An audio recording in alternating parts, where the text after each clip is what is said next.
primeira carta aos Coríntios, capítulo 7. Nós fomos até o verso 9 na semana passada. Eu peço, inclusive, quem não assistiu a primeira pregação, por favor, tire um tempinho essa semana e assista. É muito importante para que você entenda o passo a passo do fluxo do pensamento do próprio autor, porque Paulo tinha um objetivo com o que ele está falando aqui. Ele está tratando problemas da época, mas que são problemas que nos perseguem até hoje. Lembrando da estrutura completa da carta aos Coríntios, da primeira carta, os primeiros capítulos, dos capítulos 1 a 4, Paulo está tratando de um único problema, dos muitos problemas da igreja de Corinto. O primeiro existiam 4 grupos na igreja que estavam se dividindo por um motivo. Cada um tinha o seu pregador de preferência. E isso não era mera preferência, era uma questão filosófica. Eles importavam do mundo esse tipo de discussão. Então, eles queriam fazer dos pastores filósofos e dividindo a igreja dessa maneira. Nós vimos que, no final das contas, não era meramente uma preferência pela pregação, mas, por exemplo, no caso que está em tela agora, a questão do casamento, alguns preferiam Pedro a Paulo porque diziam Pedro é casado, Paulo não é. Então, era muita conveniência. A discussão era dada por muita conveniência. Na segunda parte, nós entramos em outros tipos de problemas. O primeiro problema é o sintoma, depois vocês começam a perceber que esse sintoma vai se enraizando cada vez mais. Nós vimos, numa casa, o absurdo do filho se deitar com a mulher do seu pai, a sua madrasta, e ninguém fazer absolutamente nada. Paulo precisou intervir, mesmo à distância, e mandar excomungar esse irmão, até que ele pudesse demonstrar que era um crente verdadeiro. Ele deixa de ser irmão e passa a ser um gentil e publicano. Nós vimos 2 irmãos da igreja indo às vias da justiça dos homens e não trazendo a causa deles para a justiça da igreja, porque tinham negócios. Esses 2 homens se desentenderam e, ao invés de tratar isso dentro dos 4 muros da igreja, levaram para os ímpios tratar. Paulo diz: como é que pode? Vocês vão julgar os anjos, vocês não conseguem julgar uma causa menor como um negócio?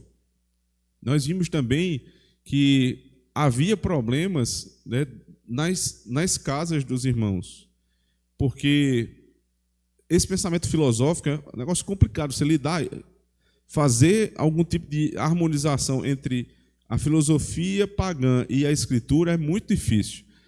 E o início do capítulo 7 demonstra isso.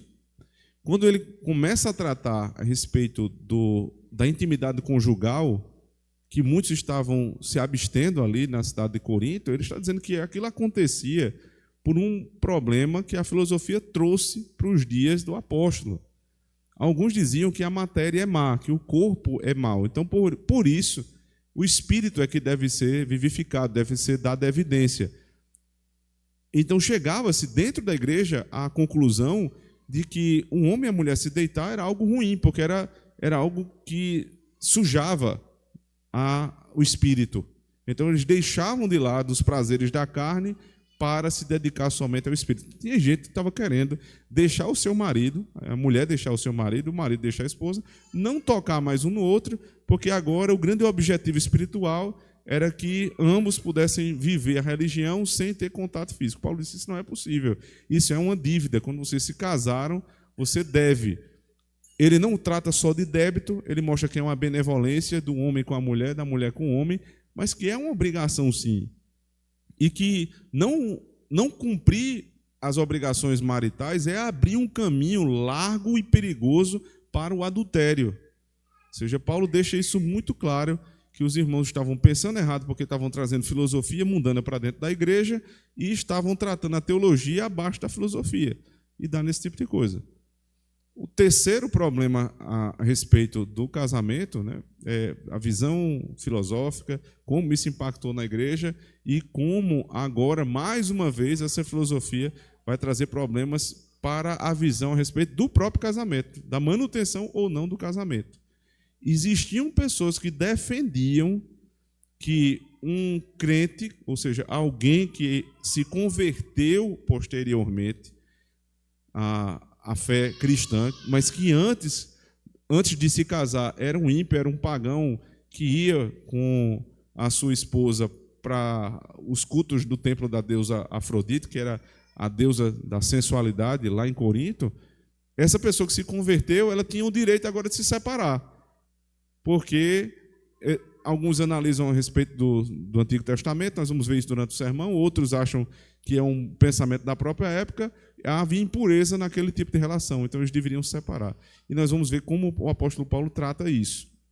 E a partir do tratamento do apóstolo Paulo, a respeito do crente e do ímpio, quando o divórcio é possível, quando não é, nós vamos trazer muitas aplicações para a nossa vida hoje. Então eu espero que os irmãos estejam extremamente atentos para que, de agora em diante, nós possamos tratar de casamento, divórcio e novo casamento à luz da Escritura. Veremos isso a partir dos versos 10 até o verso 16. Ouçam a palavra do Senhor, irmãos. Todavia, aos casados, mando não eu, mas o Senhor, que a mulher não se aparte do marido. Se, porém, se apartar, que fique sem casar, ou que se reconcilie com o marido, e que o marido não deixe a mulher. Mas aos outros digo eu, não o Senhor, se algum irmão tem mulher descrente, e ela consente em habitar com ele, não a deixe. E se alguma mulher tem marido descrente, e ele consente em habitar com ela, não o deixe.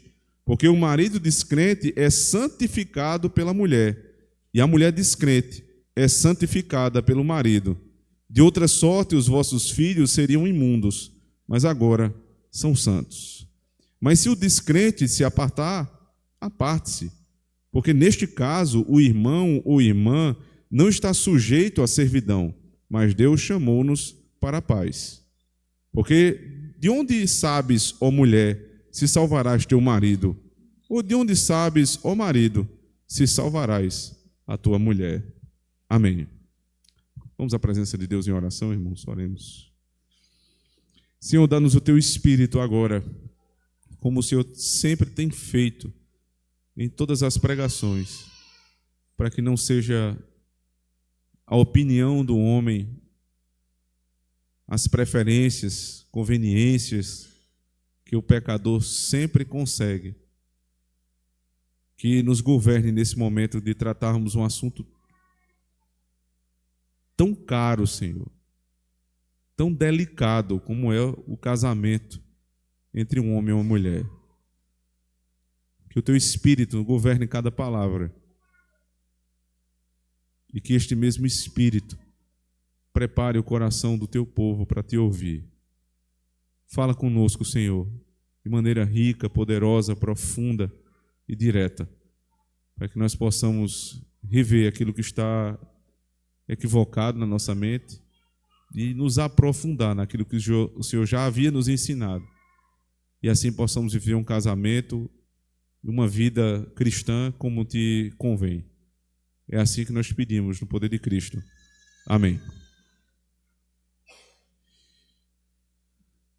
A banalização do divórcio, irmãos, é algo que existiu por muitas conveniências ao longo da história, mas duvido eu que em proporção semelhante à que nós vemos hoje nos nossos tempos. É algo impressionante. Quando nós olhamos para a história, e eu não estou me referindo à história de 200 anos, 500 anos, eu estou falando de história recente. Para que alguém se separasse, para alguém se divorciasse, né, o termo jurídico melhor é esse, havia todo um processo longo, doloroso, caro, complexo. Então o sujeito, ele tinha uma porta muito aberta para o casamento, era muito fácil casar e era muito difícil se separar. O próprio Estado, mesmo ainda na sua impiedade, eu me refiro aqui ao Estado brasileiro, ele criou leis que demonstravam isso. Porta aberta para o casamento, porta fechada para o divórcio. Então, quando alguém pensava em se separar, acontecia o seguinte: você precisava procurar um cartório e um juiz, na verdade um juiz, chamava juiz de paz. Esse tipo de juiz, ele iria avaliar a situação. E o trabalho do juiz, em primeiro lugar, era para convencer o casal de não se separar. E como é que ele fazia isso? Porque as pessoas chegavam lá, eles tinham direito a, pelo menos em termos de corpos, estarem separados. Então, muitas vezes, o juiz, ele dava o primeiro passo, que era chamado desquite. Então, fulano está desquitado. Ninguém fala mais isso hoje, porque esse termo praticamente não existe. Fulano está desquitado. Ele está separado. Não é o divórcio ainda completo, mas ele deu entrada. A partir dali, era dado um prazo, eu não sei exatamente qual era o tempo, mas era dado um prazo para que o casal pudesse, durante aquele período, repensar. E ele teria que ir novamente diante do juiz, e o juiz iria questionar porque aquela pessoa ainda estava obstinada no seu desejo de separação ou de divórcio, até que depois de um longo processo, se nada mais fosse possível fazer, então a pessoa estava divorciada. Então muita gente ficou desquitada um certo tempo, encontrava outra pessoa, queria casar, não podia casar, porque o juiz não deixava, porque estava desquitado, não estava ainda divorciado. Mas agora, irmãos, não é assim. Agora as coisas se inverteram. A porta para o divórcio está muito aberta. É fácil, indolor, rápido. Você vai num cartório, se não houver litígio, ou seja, se ambas as partes estiverem de acordo, já sai ali todo mundo rapidamente divorciado, cada um no seu lugar, e a pessoa pode casar no outro dia. Ou seja, o Estado brasileiro, ele concorda que o casamento não é algo tão importante assim. Porque se fosse de fato importante, a lei não deveria ter mudado. O Estado não reconhece mais a importância da instituição casamento para a sua autopreservação. Porque o Estado só se mantém por meio das famílias. Os impostos que nós pagamos, a própria ordem social, ela depende muito de que a família seja uma instituição preservada, resguardada pelo Estado. Quando a própria autoridade, legitimada por Deus, não guarda a instituição que o Senhor entregou em suas mãos, o Senhor confiou ao Estado o casamento.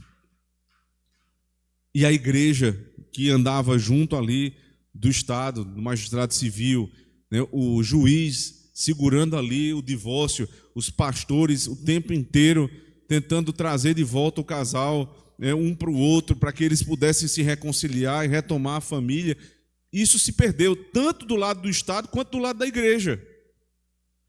Então, o que aconteceu é que hoje é muito fácil, é muito simples, é muito banal se separar.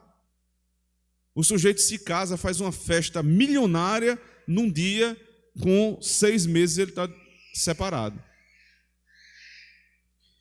Isso ganha uma proporção, e as pessoas que têm algum tipo de influência, porque são artistas, são pessoas famosas, elas passam a ter uma vida de busca eterna pela felicidade por meio do casamento. E elas externalizam as suas idas e vindas no casamento, as suas derrotas maritais, mas de uma maneira muito leve, tranquila. Por exemplo, alguns maus exemplos. Eu não sei como chamar, mas ela é geralmente conhecida como cantora, Gretchen. Ela já teve 17 casamentos. Em entrevista, ela afirmou o seguinte: é melhor se casar 20 vezes do que permanecer 20 anos infeliz ao lado da mesma pessoa. É melhor se casar 20 vezes do que viver 20 anos infeliz ao lado de uma pessoa. Quer dizer, quando você está infeliz ao lado do seu cônjuge, o que você deve procurar não é resolver o problema, é você procurar outra pessoa. E qual é o problema na frase dela? É porque ela busca no casamento a felicidade, mas o casamento não foi uma proposta de Deus para que eu seja feliz.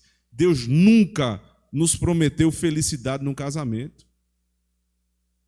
O casamento é uma união de almas e de corpos, irmãos, com um propósito.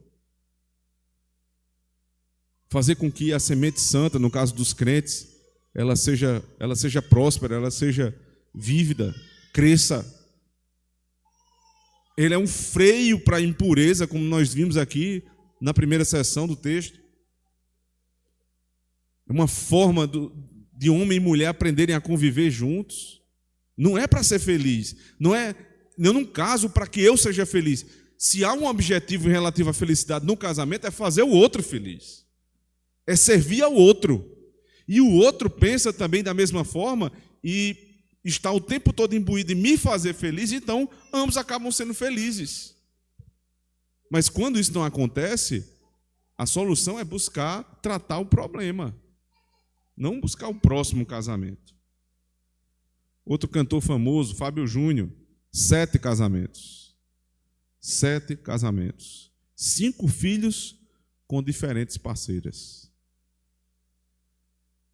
Roberto Justus, empresário, apresentador, se casou 5 vezes, só com celebridade.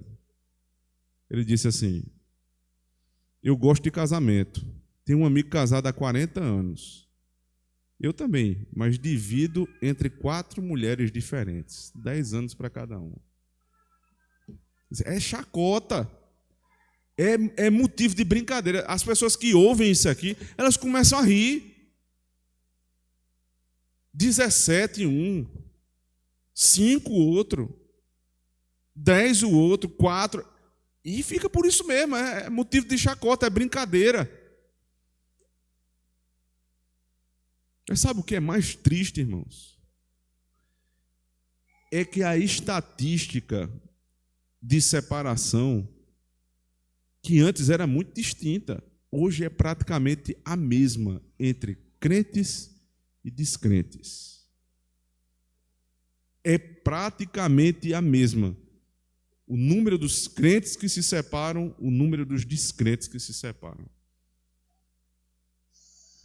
E as igrejas deveriam olhar para si. Se isso é algo comum, veja, não é que nunca pode acontecer. Isso seria uma utopia da nossa parte. Mas eu já mencionei aqui para os irmãos, colega pastor, um homem fiel, estava me contando que ele presenciou uma igreja que tem, né, essas igrejas têm departamentos, né? Aí tem um departamento jurídico. Não é para defender a igreja, não. O departamento jurídico da igreja é para tratar dos casos de separação. Ou seja, tem advogado na igreja já pronto para ajudar os casais a se separarem. E os argumentos são os mais esdrúxulos possíveis. É porque há incompatibilidade de gênios, é porque eu não amo mais.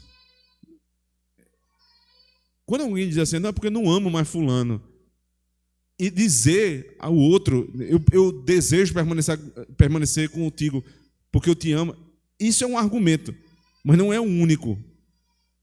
Porque veja só, amar na Escritura é uma ação, não é um sentimento. Nós vamos chegar ao capítulo 13 dessa carta e os irmãos vão perceber lá o que é amor. O amor, ele é descrito como uma sequência de ações, mas nenhum sentimento, só ação. Então, demonstrar que ama a esposa não é acordar todo dia e mandar flores para a esposa e dizer, ai, como eu te amo. Mas é ouvi-la, é cuidá-la, é entender quando ela está bem, quando ela não está. Para quem não tem condição de ter uma pessoa ali ajudando no dia a dia da casa, para um pouquinho, vai lá ajudar a tua esposa. Demonstra que tu a ama, diminuindo o fardo que ela tem quando ela está sozinha para ajeitar a casa, para arrumar a casa, cuidar dos filhos. Mas eu a amo.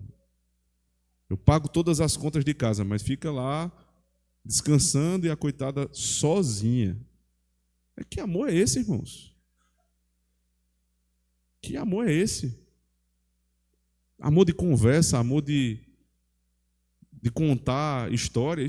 isso não sustenta aquilo que é definido na Bíblia por amor bíblico, amor sacrificial. E dentre esses sacrifícios, é o sacrifício de nunca, mas nunca pensar que em circunstância alguma no casamento, a saída é o divórcio. Esse é o ponto do apóstolo Paulo aqui. Enquanto todos estão banalizando o Estado, muitas igrejas, os próprios casais que escutam dos artistas aí na televisão, nas redes sociais, brincadeiras como essa, o apóstolo Paulo nos deixa claro nas suas palavras: não há saída para o casamento. O casamento, via de regra, é indissolúvel. Mas, pastor, e os casos de exceção da confissão de fé da nossa igreja? Os irmãos vão entender que existem esses casos. Mas este não é o ponto principal do apóstolo Paulo. Ele não escreve 1 Coríntios 7, 10 a 16 para abrir a porta para o divórcio. Não, é o contrário, ele fecha a porta. Ele fala de duas coisas separadas. Olhe para a sua Bíblia. Verso 10. Todavia, aos casados mando, não eu, mas o Senhor, que a mulher não se aparte do marido, e que o marido não se aparte da mulher. Esta é a regra, ponto final. Se você quer entender o que Paulo está dizendo em 1 Coríntios 7, você não tem que ficar pensando nos casos de como sair do casamento, mas é olhar para o que ele manda, segundo o que o próprio Senhor já havia dito lá em Mateus 19. Não pode sair do casamento. Ponto final. Toda discussão a respeito de casamento, divórcio e novo casamento deveria parar aqui. Não se sai do casamento. Então, irmãos, para você que toda vez que pega uma briga com a mulher ou com o marido, usa esse argumento, olha, sabe de uma coisa? Vai para o teu canto que eu vou para o meu. Você não entendeu o que é casamento. Você não sabe o que é divórcio. Abre comigo, por favor, Malaquias capítulo 2. O último livro do Antigo Testamento.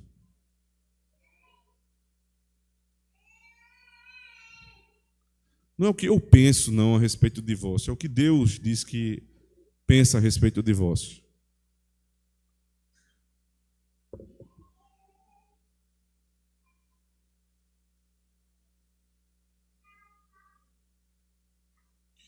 A partir do verso 10. Não temos nós todos o mesmo Pai?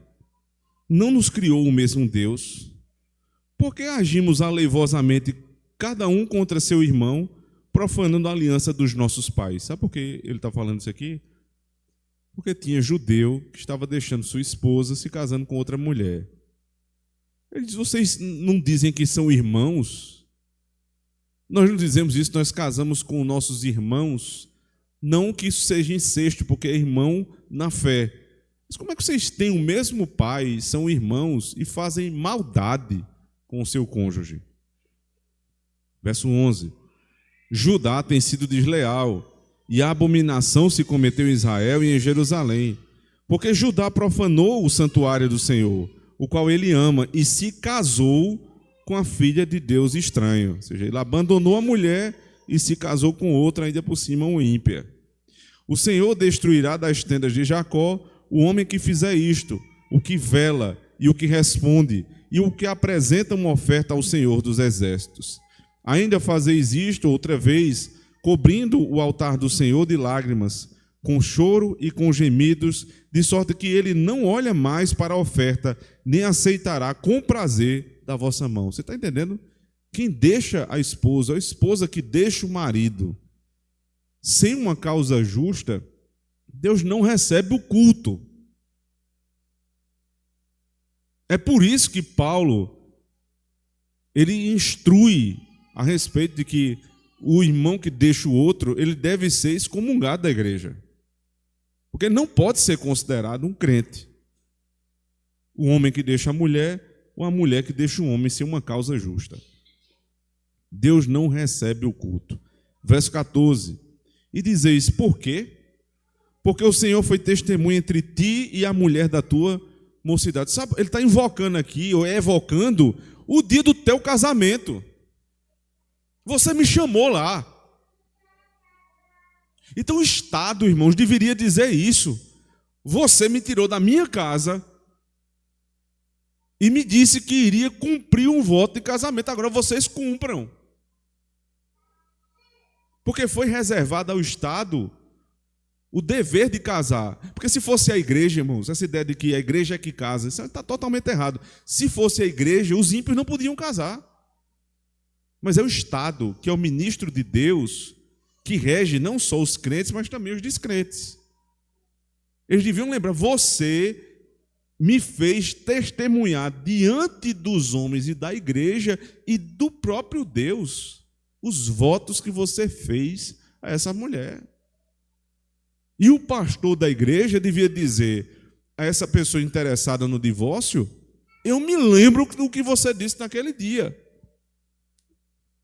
Irmãos, é por isso que eu jamais permiti que os votos no dia do casamento sejam feitos pelos os próprios noivos. Todo mundo que se casou comigo aqui sabe disso. Eu não permito. São os votos da igreja. Porque os votos da igreja são pactuais. Os votos dos noivos geralmente são declarações emotivas a respeito do que um sente pelo outro. Que nem sabe ainda se sente, porque não comeram 1 quilo de sal juntos. Agora, o voto da igreja é compromisso. Eu vou estar contigo na alegria, na tristeza, na saúde, na doença, na riqueza, na pobreza. O cara tem que dizer. E a mulher tem que dizer, eu vou me submeter a esse homem na alegria, na tristeza, na saúde ou na doença, até que a morte nos separe. Isso é um voto. Porque no dia que der errado, o cara vier dizer assim, pastor, eu não aguento mais não essa mulher. Eu me lembro do dia que você disse que ia aguentar ela até a sua morte. Agora honre sua palavra.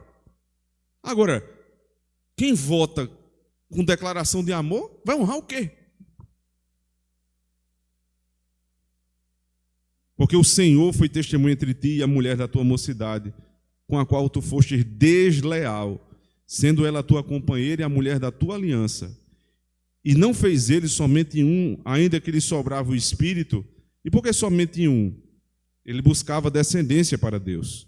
Portanto, guardai-vos em vosso espírito, e ninguém seja infiel para com a mulher da sua mocidade. Por que não cita aqui a mulher sendo infiel ao homem? Porque era muito mais comum que o homem fosse infiel à mulher. A mulher, havia tanta restrição na vida da mulher aqui, né? Ela era tão presa em casa, com os filhos, com os cuidados ali da casa, que dificilmente isso aconteceria. Era mais comum os homens.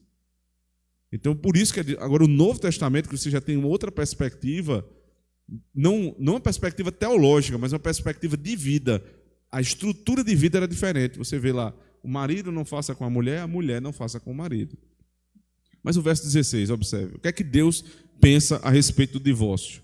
Porque eu, o Senhor, o Deus de Israel, diz que odeia o repúdio, e aquele que encobre a violência com a sua roupa, diz o Senhor dos Exércitos.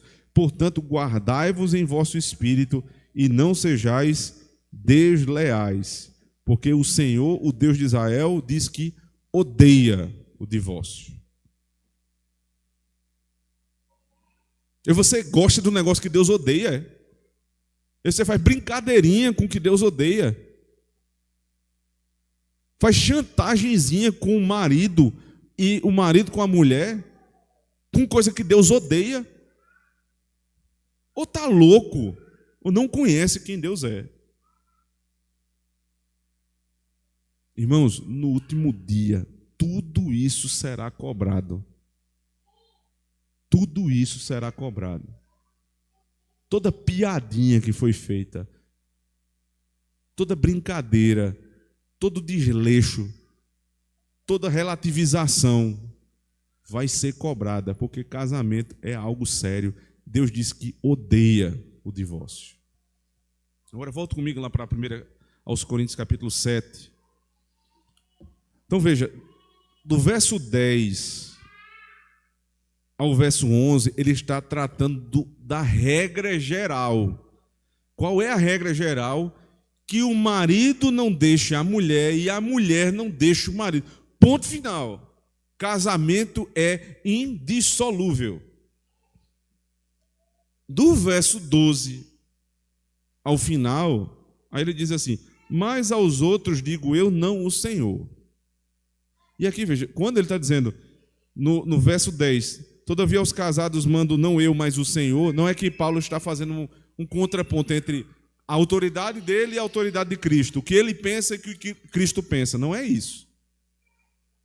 É porque lá em Mateus 19, Jesus já tratou a respeito do divórcio. Então Paulo não precisa tratar de um assunto que Jesus já tratou. Então, não digo eu, mas o Senhor. Ele vai repetir as palavras do próprio Cristo. E por que Jesus tratou do divórcio lá em Mateus 19? Porque na discussão com aqueles mestres da lei que estavam diante dele, a pergunta foi: é lícito ou não é lícito se separar? Aí Jesus disse: o que Deus uniu não separe o homem. Regra geral, Jesus tem a mesma teologia de Paulo. O que Deus uniu não separe o homem. Aí qual foi a resposta dos fariseus? E por que então Moisés deu carta de divórcio? Agora pegamos ele.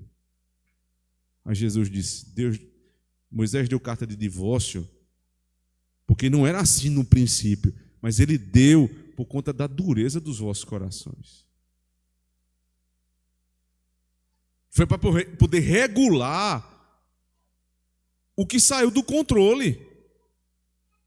Os homens estavam simplesmente repudiando suas esposas e as coitadas ficavam sozinhas, repudiadas, sem saber o que fazer.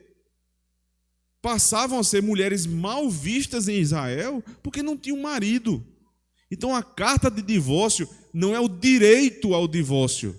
Não é para que homem e mulher se divorciem. Não. Foi um instrumento divino, que está lá em Deuteronômio, dado por Moisés para as mulheres serem resguardadas, porque praticamente só elas eram repudiadas. Então a mulher saía dali com um documento. O marido que estava repudiando dizia que não havia nenhum motivo bíblico para ele estar fazendo aquilo ali. Ele tinha que descrever o motivo. Se ela tivesse adulterado, meu irmão, não tinha negócio de perdão, não. Podia ser perdoado, mas o sujeito ia ser morto. Porque a pena para adultério na Escritura é morte. Então não era adultério. Se ela tivesse adulterado, ela tinha morrido. Então era por algum motivo que não era lícito. Então ela tinha uma carta de divórcio na mão, preservando a honra dela. E os fariseus estavam usando isso contra Cristo. Veja a perversidade desses homens.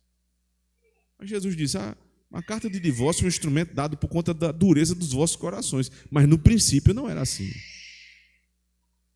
No princípio não era assim. Aí Paulo vem e diz aqui: todavia aos casados mando não eu, mas o Senhor, que a mulher não se aparte do marido, se porém se apartar, que fique sem casar, ou que se reconcilie com o marido, e que o marido não deixe a mulher. A obrigação é de ambos, marido e mulher. Ele está concordando com Mateus 19. Eu não preciso tratar do assunto, porque Jesus já tratou nos evangelhos. Agora, quando ele diz assim, verso 12, mas aos outros digo eu, não o Senhor, ele não está dizendo que ele não tem autoridade como Cristo tem autoridade. Porque, se você pegar um comentarista, um jovenzinho que leu meia dúzia de livros aí, ele vai dizer: está vendo aí? A teologia de Paulo é uma, a de Cristo é outra. Cristo está acima de Paulo. Tolo. Não leu nem o texto todo. Verso 40 diz assim: será, porém, mais bem-aventurada se ficar assim, segundo o meu parecer, e também eu cuido que tem o espírito de Deus. Eu sou inspirado pelo mesmo Espírito de Cristo. O que eu digo, o apóstolo Paulo está dizendo aqui, tem o mesmo peso que Cristo diz. Exatamente o mesmo peso. Então, qual a regra geral do casamento? Que o marido não deixa a mulher e que a mulher não deixa o marido. Mas eles não são tolos ao ponto de achar que nunca poderá haver uma discussão a ponto deles se separarem um pouco por algum tempo. Aí vocês lembram da regra do direito que dizia que antes do divórcio tinha que ter uma separação para que nesse período eles pudessem se reconciliar? Veja, verso 11. Se, porém, se apartar, que fique sem casar, ou que se reconcilie com o marido, e que o marido não deixe a mulher. Ou seja, se tiver um tempo, faça de tudo para nesse tempo vocês se reconciliarem. Era sobre este espírito que militavam os nossos legisladores, talvez muito provavelmente, sem nem perceber. Não pode simplesmente pegar uma pessoa e sair do casamento para o divórcio. Tem que tentar até o último momento. Era esse o espírito da lei. Tentar a reconciliação. Se há uma separação, e aí de cópia, não é divórcio. Nós não estamos falando de divórcio. Houve uma briga, o casal está mal. Então, entra o Estado, a igreja, para tentar fazer com que ele se reconcilie. Não houve divórcio. Entende? Não houve divórcio. O objetivo aqui é a reconciliação. Irmãos, vocês começam a perceber, porque Paulo já tinha falado antes sobre as obrigações do marido e da mulher. É porque não cuidar daquilo que nós vimos semana passada, da intimidade do casal, da benevolência santa que o Senhor deixou entre homem e mulher, é abrir uma porta imensa para o adultério. Isso é tão sério, tão sério. Essa semana eu tive a oportunidade de pesquisar. Hoje a gente tem muitos meios de pesquisa rápidos, né? Graças a Deus por isso. O que, por exemplo, os puritanos faziam em casos assim. E a inteligência artificial ela nos dá, inclusive, acesso a documentos da época onde as igrejas locais trataram assuntos como esse. E tinha igreja que colocava um período, se não fosse cumprida a obrigação marital por um determinado período, o sujeito era disciplinado, depois excomungado da igreja, e o outro tinha direito a se casar novamente. Você vê o tamanho do problema. Além disso, o fato de um estar casado com outro na mesma casa, mas o cuidado, o carinho matrimonial não existe mais. Isso era combatido pela igreja. O pessoal acha hoje que o conselho de tratar assuntos assim é uma invasão da privacidade do casal. Meu irmão, casamento não é privado. Você não se casa no quarto da sua casa, não. Você se casa num cartório e numa igreja. Então, quando tem problema na tua casa, é a igreja e o Estado que vão lá. Não é ato privado o casamento. E Deus não deixa que seja privado, porque as consequências de um casamento, sejam elas benéficas ou não, dizem respeito à sociedade como um todo. A sociedade sofre ou é beneficiada dependendo do que nós fazemos na nossa casa. Podemos falar ainda a respeito de abandono de ambos os lados. A gente vai tratar sobre isso, como tratar isso. Irmãos, a Escritura não está deixando de lado estes problemas, mas ela está dizendo com todas as letras: meu irmão, você casou, você tem que botar na sua cabeça, não tem saída. Eu vou lutar por isso aqui até o último dia. Mas existia uma situação específica na cidade de Corinto. E é isso que motiva a segunda parte dos escritos do apóstolo. Verso 12, ele diz assim: mas aos outros digo eu, não, Senhor. Os irmãos já entenderam, né? Foi algo que Cristo não tratou. Mas se algum irmão tem mulher descrente e ela consente em habitar com ele, não a deixe. E se alguma mulher tem marido descrente e ele consente em habitar com ela, não o deixe. Porque o marido descrente é santificado pela mulher e a mulher descrente é santificada pelo marido. De outra sorte, os vossos filhos seriam imundos, mas agora são santos. Lembre que Paulo está respondendo, como a gente viu já anteriormente, uma carta dos Coríntios ao apóstolo Paulo. Essa é a primeira carta de Paulo aos Coríntios, mas veio uma dos Coríntios a Paulo. E nessa carta, uma das questões que foram levantadas para que o apóstolo pudesse responder era a situação de um crente, homem ou mulher, que antes já estava casado, sendo na época ímpio, ou seja, casaram-se ímpios os dois e agora um dos dois se converteu. A discussão é o que é que se faz a partir de agora?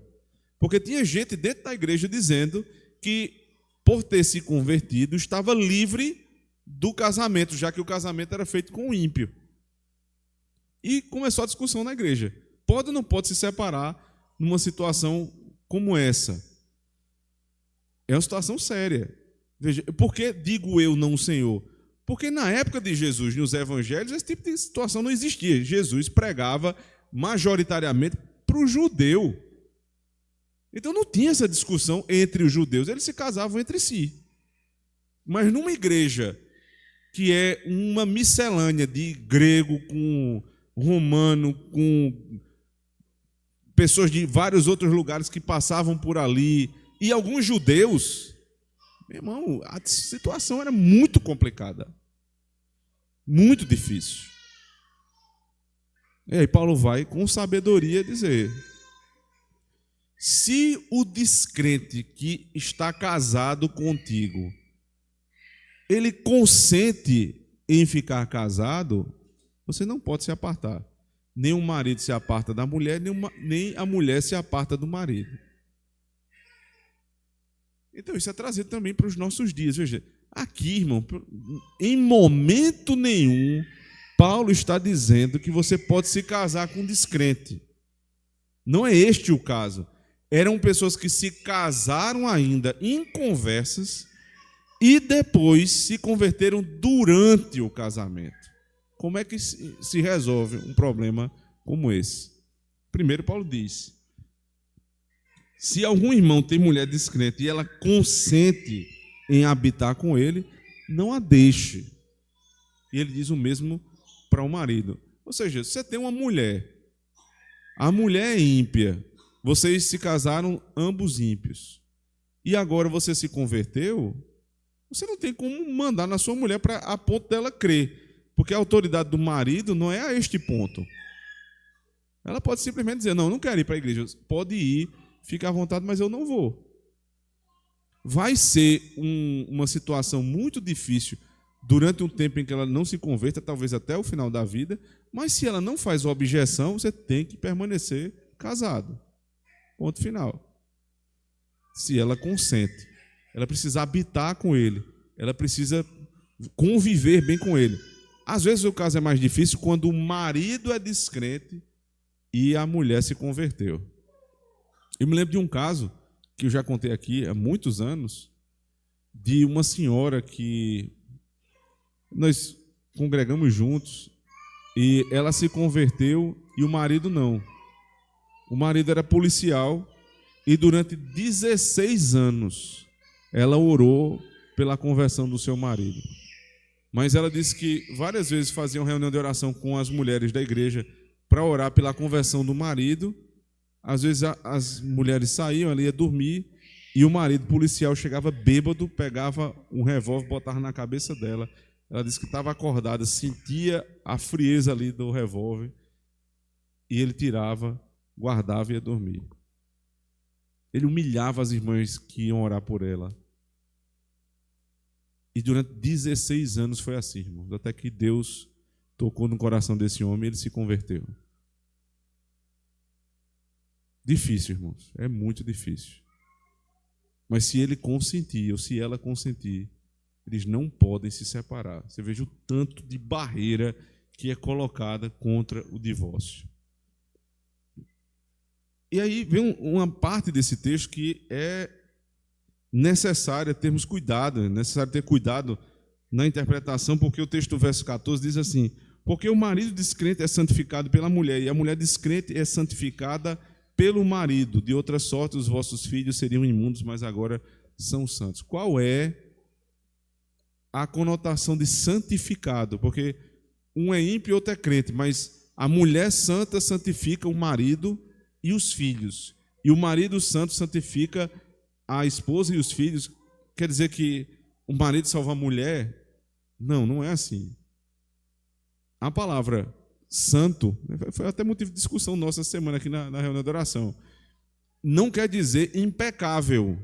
Santo é separado, é consagrado para uma finalidade.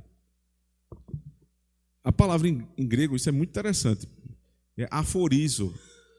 E as consoantes dessa palavra são as mesmas que deram origem à palavra fariseu. É interessante, muito interessante isso. Quer dizer, para formar fariseu, as consoantes, como se fosse a raiz da palavra, veio de santo. Porque o que é que os fariseus se sentiam? Separados. Eles eram separados de todos os outros. Eles não conseguiam conviver com a igreja. Eles se separavam. Então, essa é a conotação de santo aqui. O marido que está casado com uma mulher crente, mesmo ele ímpio, ele é separado. Aquela família é separada. Ela tem benefícios. Este homem tem benefícios que uma mulher, que um homem que é casado com um descrente não tem. Ela vai orar por ele, como o caso que eu acabei de citar. Ela vai ser uma mulher fiel, ela vai ser uma mulher dedicada, ela vai seguir os princípios da palavra de Deus. E este homem ímpio vai se beneficiar disso. Ao contrário, os seus filhos não seriam santos. Se santo é ser puro, então você está no mesmo versículo dizendo que caso santo seja puro, este homem está sendo salvo por conta da mulher, mas não só ele não, é os filhos também. Aí está destruída toda a nossa teologia, né? Porque os nossos filhos são batizados porque eles estão na aliança, não porque eles estão salvos necessariamente. Vai haver um dia que eles vêm fazer a pública profissão de fé, porque a criança ela recebe o sinal e selo da aliança, porque está debaixo da aliança, dado que os pais são crentes, ou pelo menos um deles é crente. Mas há necessidade de futuramente ele fazer a sua pública profissão de fé. Mas o adulto, ele pode estar debaixo dessa aliança, dessa bênção de ser casado com uma mulher, mas a igreja não declara ele um crente, porque sendo adulto ele tinha que declarar a fé. Percebe que o argumento não se sustenta? Se isso quer dizer que o marido agora é um homem crente, ele deveria ter feito pública profissão de fé, mas ele não fez. Por que ele não fez? Porque a santificação aqui é uma separação, uma bênção que esta casa tem. Existem alguns exemplos que são cheios de problemas, irmãos. Eu vou citar um, só para você ter uma noção do que isso quer dizer, mas eles têm muitas limitações. Por exemplo, quando José foi morar na casa de Potifar, a Bíblia diz que a casa de Potifar foi abençoada. Ela foi santificada pela presença do justo José. Isso quer dizer que Potifar virou crente? Não. Mas que ali havia uma bênção de ter um crente naquele lugar. Tem muitos problemas se a gente seguir nisso aí. Mas voltando, o filho dos crentes precisam declarar a fé. Ele está debaixo de uma bênção da aliança, mas isso não quer dizer que ele é salvo. Ele precisa futuramente demonstrar a fé dos seus pais. Esse homem aqui, então, ele é separado, a família é abençoada, mas ele não é salvo, a não ser que ele declare a fé. Dito isso, o apóstolo continua no verso 15: mas se o descrente se apartar, aparte-se. Porque neste caso, o irmão ou irmã não está sujeito à servidão, mas Deus chamou-nos para a paz. É o descrente que se separa. Sabe por quê? Porque não passa na cabeça do crente separação. Porque a regra geral é não separar. Porque mesmo na primeira cláusula de exceção, lá em Mateus capítulo 19, Jesus disse: por conta da dureza do vosso coração, e a não ser por conta de relações sexuais ilícitas, ou seja, de adultério. De adultério. Aqui, o nome utilizado é deserção. O descrente está deixando a casa. Chegou o ponto, irmãos, chegou o ponto desse casamento que o ímpio, ele não suportou mais conviver com o crente. Agora, me permita aqui fazer um parêntese de um erro que pode ser cometido no dia a dia e depois utilizado este texto como uma forma de sair do casamento. E isso que eu vou dizer aqui está errado. A mulher que é casada com um ímpio e ela quer que o marido se converta. E ela é uma mulher extremamente insistente nisso. Ela não deixa o sujeito respirar. É o tempo todo falando de pregação, da palavra, e vamos para a igreja, e não sei o quê. Isso perturba a vida do sujeito, que ele não aguenta mais, não. A pressão que ela colocou foi tão grande que ele chuta e diz: não, vamos embora, essa mulher não tem que aguente. Em situações assim, os pastores devem orientar segundo 1 Pedro capítulo 3. Minha irmã, leia aqui. Pedro diz que a mulher sábia, ela vai ganhar o seu marido não com palavras, não com vestimenta, mas com o seu procedimento em silêncio. Não é que ela não pode falar nunca do evangelho, mas via de regra ela está em silêncio. Ela está agindo de uma forma sábia, aproveitando algumas oportunidades para falar do evangelho, mas deixando o marido dela tranquilo, porque ninguém aguenta uma perturbação dessa, nem se fosse crente. Então depois vi para a igreja dizer: ele está saindo de casa, e o marido diz: não, pastor, não é que eu tenho problema com ela, não, é porque essa mulher não para um minuto de falar sobre Jesus, sobre igreja, não tem outro assunto, não. Isso tem um limite, irmãos. É o descrente que quer se casar, ele não foi forçado a deixar a casa. Mas se ele deixar, veja o que é que diz o texto. Porque neste caso, o irmão ou irmã não está sujeito à servidão. Eu sei que há uma discussão enorme aqui a respeito do que é servidão, escravidão. Mas é simples. Não está mais sujeito à regra do casamento. Ele não está mais sujeito às obrigações do casamento, que é um tipo de servidão. Você serve ao seu marido e o marido serve à mulher. Se ele saiu de casa, você não serve mais a ele. E aí, irmãos, vocês percebem que aquele tipo de arranjo que vai sendo feito é antibíblico. O casal se separa, mas eles consentem conviver juntos. Passam-se os anos, nunca se reconciliam. Dorme um numa cama, outro na outra. Um tem um jeito de viver, outro tem outro. Um tem o dinheiro, o outro tem outro dinheiro. Eles não coabitam. Isso não pode acontecer. Porque a regra bíblica é: convivam juntos. Está tendo um problema, se houve uma pequena separação, não se casem novamente, mas voltem para o seu marido. Agora, se nada der certo e um sair de casa, aí acabou.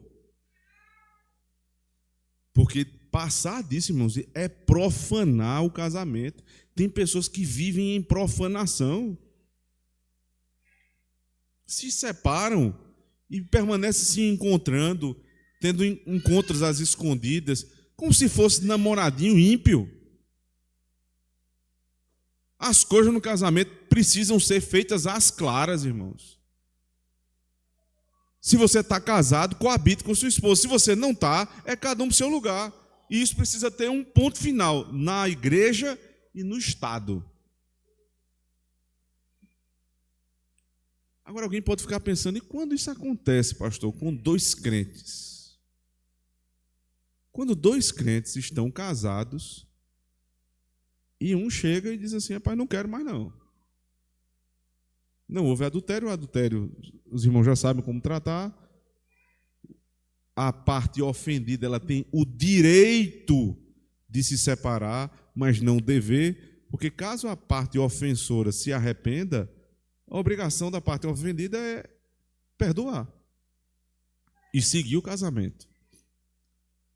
Mas aqui é possível que não haja adultério, que não haja esse tipo de desrespeito, mas a pessoa simplesmente disse o seguinte, eu não quero mais ficar contigo.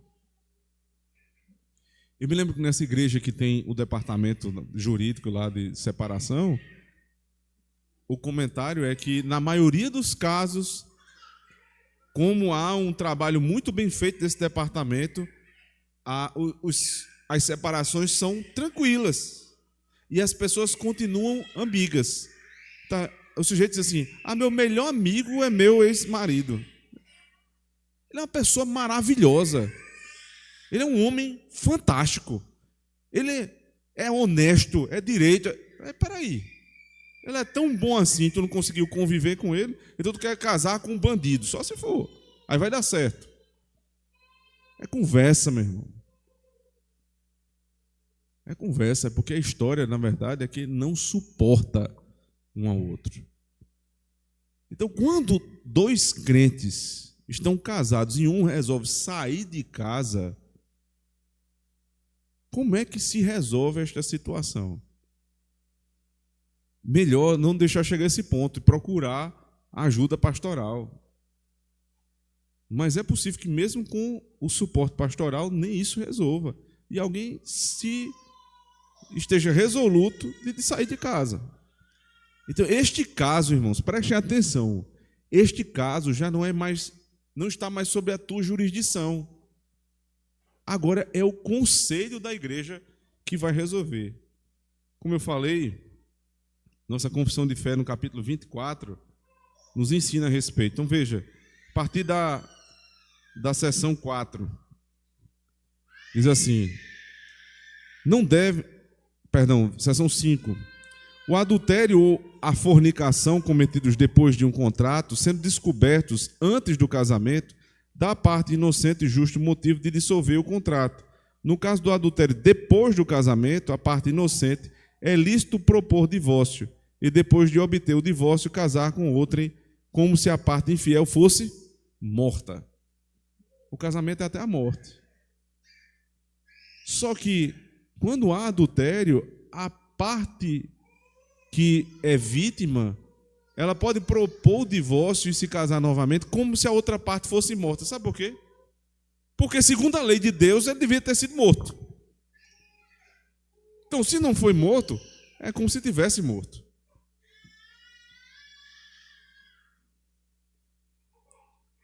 Anteriormente,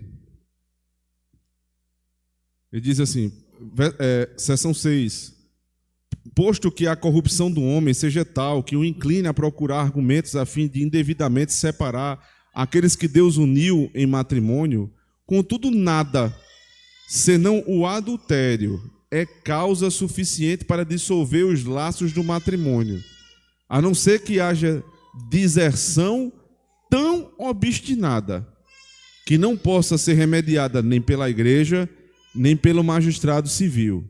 Para a dissolução do matrimônio é necessário haver um processo público e regular, não se devendo deixar ao arbítrio e discrição das partes o decidir em seu próprio caso. Ou seja, não é o marido e a mulher que vão resolver. É um processo público e regular no Estado e na igreja. Só que como eles são casados, uma parte saiu, a parte que ficou, o que é que ela vai fazer? Ela vai procurar a ajuda do conselho. Ela denuncia o ocorrido, em termos mais precisos, no nosso código de disciplina, ela queixa-se, porque o ato foi contra ela, a denúncia é contra um terceiro. Você se queixa de algo que aconteceu consigo. Minha esposa me deixou. Meu marido me deixou. E a partir dali, o conselho vai tratar o caso. O que é deserção obstinada? Eu já tratei de um caso aqui. É quando não há cumprimento das obrigações maritais por um tempo que precisa ser avaliado pelo conselho. Entendo eu também que casos de violência, quando o marido bate na mulher, eu pensava que só existia isso, mas escutando algumas pregações, o pastor disse que tratou de um caso que a mulher bateu no marido. Aí é bom sempre citar os dois casos, né? Pode ser que isso aconteça. Quando um dos dois bateu no outro, isso pode ser também dado como deserção, porque isso aí vai para o caso, vai para a polícia. E o abandono físico, alguém vai embora de casa, ele deixou. Nestes casos, você vai fazer uma queixa e entregar ao conselho. E o conselho vai, dali em diante, por meio de um processo público e regular, tratar o assunto. O que é que geralmente acontece num caso como esse? Não tem o que fazer. Não há como você, numa situação como esta, em que alguém pediu o divórcio, saiu de casa, abandonou a casa, não há mais o que o conselho fazer. Só há um caminho: exclusão. Exclusão. Essa pessoa será excomungada da igreja. Por quê? Porque a parte inocente, ela só pode casar novamente se o primeiro casamento foi resolvido. E se, neste caso aqui, veja, mas se o descrente se apartar, aparte-se, porque neste caso o irmão ou irmã não está sujeito à servidão, mas Deus chamou-nos a paz. O que é a paz nessa situação? Quem saiu foi embora, é declarado ímpio, gentil e publicano, e quem ficou em casa, cumpriu o voto marital, está livre para casar-se novamente. Esta é a aplicação para os nossos dias. Ele está livre para casar-se novamente. Deus vos tem chamado à paz, irmãos. A paz nem sempre é você tentar até o final da vida conviver com uma pessoa que não quer com você. Não quer viver com você. Nesse caso, a pessoa não quer. Paz deixa ela embora. Ela propõe a separação, esta pessoa propõe, o marido que saiu propõe, e você leva o caso para a igreja resolve, depois o caso vai para o Estado, está resolvido, acabou. A partir dali, e aí a igreja precisa entender isso, o marido ou a mulher precisa entender isso, todos nós devemos entender que a declaração da igreja sobre aquele caso específico é Deus falando ao seu povo.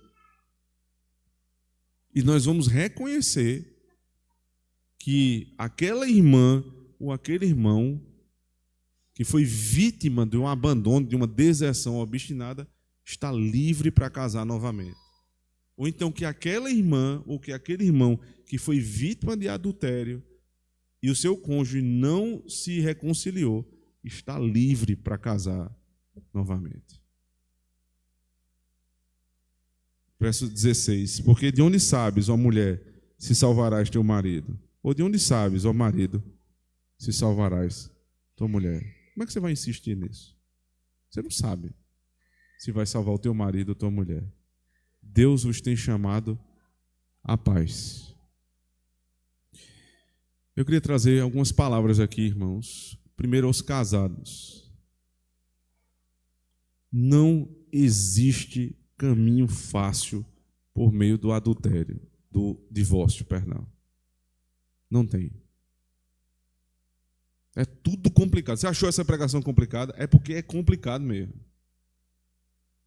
Porque o caminho natural é dos jovens crentes se conhecem, se respeitam, as famílias estão concordes, não há nada contra eles, eles vão diante da igreja, diante do Estado, se casam para o resto da vida, ponto final. Vão enfrentar problemas, vão enfrentar dificuldades, mas vão estar casados até o final da vida. E para isso acontecer, irmãos, tem que ter um pacto do casal, marido e mulher. Dizer, seja lá o que acontecer entre os nossos problemas, a palavra separação nunca será mencionada pela nossa boca. Para não dar brecha de achar que isso é solução. Esta é a forma bíblica de se relacionar no casamento. Nunca a palavra separação vai sair da nossa boca. Um pode, em um momento ou outro, não ser tão sábio nas palavras, não cuidar tão bem, ser negligente em um ponto ou outro, mas o objetivo é a gente vai se reconciliar e ponto final. E ponto final. É isso que nos previne do divórcio. E lembre, o que é que Deus pensa a respeito do divórcio? Deus odeia o divórcio. Agora eu preciso falar aos divorciados. O tempo passado, irmãos, a nossa história de vida, muitas vezes é terrível. Eu sei que é possível, inclusive, que irmãos nossos que estão ou ouvirão depois, por meio da pregação gravada, ou estão na transmissão, estejam em situações assim, onde o divórcio não foi feito de um modo bíblico. É preciso voltar para a igreja e pedir ajuda à igreja para tratar o assunto. Se já foi tratado, se você já se arrependeu, se isso foi resolvido, meu irmão, não te martirize. Existem situações onde não dá para voltar mais atrás. Não tem como voltar mais atrás. Tem gente que já se casou de novo e a outra pessoa também já se casou. Vai fazer o quê? Se arrependa, chore pelo seu pecado, peça perdão, peça ajuda e siga a sua vida. Não há pecado que não possa ser resolvido. Não há. Mas, por outro lado, irmãos, precisa ter muito cuidado com as nossas maliciosas ideias. O conselho já teve que tratar um dia um caso. O rapaz se separou da esposa, eles eram crentes, deixou ela, passou muito tempo e ele queria se casar de novo. Aí ele chega para o conselho da igreja e diz assim, como é que a gente resolve aí? Aparentemente com boa vontade, eu quero resolver a situação, eu quero casar de novo, congregar, tudo direitinho. Pergunta do conselho foi, você quer realmente restaurar sua vida com Deus? O sujeito foi disciplinado, eu precisava dar a restauração dele primeiro. Quero, de verdade, de verdade. Volta para tua esposa. O que é que o texto disse?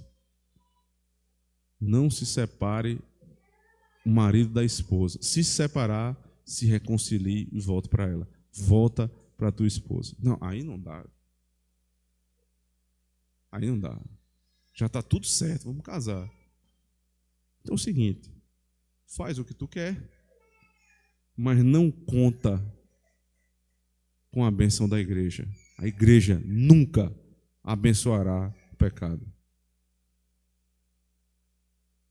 Nunca.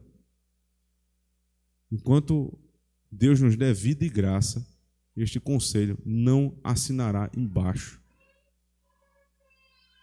de ideias maliciosas. não faremos isso, irmãos. Em relação aos nossos filhos, eu tenho 2 filhas, irmãos. Ontem eu assisti de longe, né, o casamento de Esté, a filha do pastor Alan Kleber, que é um amigo querido, pastor lá na igreja presbiteriana de Aracaju. O irmão estará conosco, inclusive, no final do ano, do aniversário da igreja. Ele tem uma filha. Estézinha foi muito bem cuidada, criada pelo pastor Alan, por Adriana. E ontem chegou o dia que Esté se casou. Eu fico pensando, né, irmão? Que dia alegre e, ao mesmo tempo, com pitadas de tristeza. O pastor Alan, como todos nós aqui, cuidou de Estézinha, segurou no colo, levou para a vacina, levou para a escola, livrou ela de muitas situações. E ontem ela se casou. E ontem mesmo, Adriana e Alan Kleber voltaram para casa e o quarto de Esté vai estar vazio. Ou já estava vazio. Eu vi que, inclusive, eles gravaram um vídeo, a última despedida, ela e Tiago viajando. Eu tenho certeza, irmãos, que deve ter sido, para o pastor, deve ser assim, um momento em que ele diz: missão cumprida. Minha filha está casada com um homem de Deus. Agora é a casa dela, ela vai seguir. Mas voltaram para casa, não mais Alan, Adriana e Esté, mas só Alan e Adriana. É importante, irmãos, que no tempo devido nós amemos os nossos filhos e façamos tudo o que um pai e uma mãe devem fazer por eles. Tudo. Mas lembrando que o amor que nós temos pelos nossos filhos é de uma natureza distinta do amor que nós temos, o marido pela esposa, a esposa pelo marido. Sabe por quê? Porque os nossos filhos vão crescer, vão casar e vão embora. E sabe quem vai ficar com você até o final da vida? Tua esposa, teu marido. Então Deus está encaminhando teus filhos para o casamento, dentro dos moldes bíblicos. Incentive, encoraje. Não se entristeça. É o caminho natural da vida, irmãos. E no dia que eles se casarem, pelo amor de Deus, não se meta na vida de casado dos teus filhos. Deixa eles viverem. Você deixa claro o seguinte: se você precisar de mim, eu estou aqui. Agora, eu não vou me meter na sua vida, porque você é casado. Você é casada. Você vai seguir sua vida. Eu nunca vou deixar de ser seu pai, mas agora quem manda em você é seu marido. O pai diz ao filho homem: eu continuo sendo seu pai, mas você agora é o cabeça da sua casa. Siga a sua vida. Sabe para quê? Para que a gente organize essas coisas na nossa cabeça, irmãos. Organize.